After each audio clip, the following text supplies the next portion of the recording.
started playing guitar actually before I started playing drums. My mother was a classical pianist, so I had a lot of music around the house. I started playing piano, and then I got into the guitar. My two older brothers turned me on to the Beatles, and my middle brother played guitar, so I started dabbling on his guitar.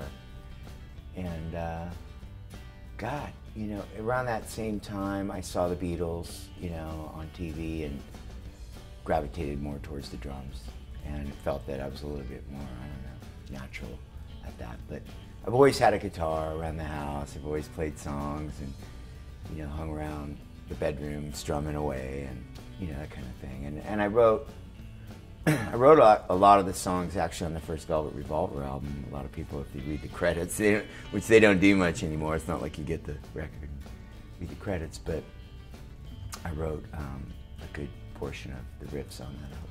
I do a charity called Adopt the Arts here in Los Angeles, where I bring music and art to kids in the LA public school system.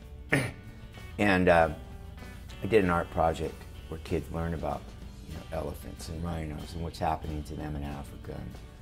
And the dolphin project thing that I've been working on is very close to my heart. And I traveled to Taiji, Japan last September to The Cove, which was the film that won the Academy Award. And I went to The Cove with Rick O'Barry, the star of The Cove, and protested the dolphin hunt. And you know, I got in the Reuters, and I was in the Associated Press, and I went out across the wire, and right then I said, wow, the fact that I showed up and I went all the way across Japan and the news was everywhere was the only reason for really being there. I mean, I was like, not the only reason, but I mean, I'm glad I went, because it kept the story alive, because as we know in the world, everything kind of, you know, seeps in for a minute and then it's gone and people are on to the next thing.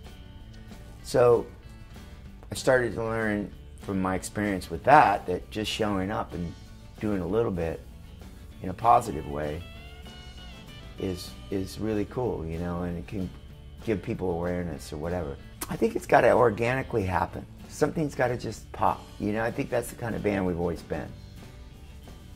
You know, we really focused on that first album and then the tour and making that second record as well, but that kind of just fell into place. It was the right time. We were all up for it. And you know, with the kind of guys that those guys are, Duff and Slash, nothing's ever been too forced. And yeah, it's been a minute. That's why I've been dabbling in all this other stuff. But that's really cool for us too. Because once we come back, we're all re-energized and we're like, let's do this, you know. So I hope that it happens. Slash has got a new album coming out.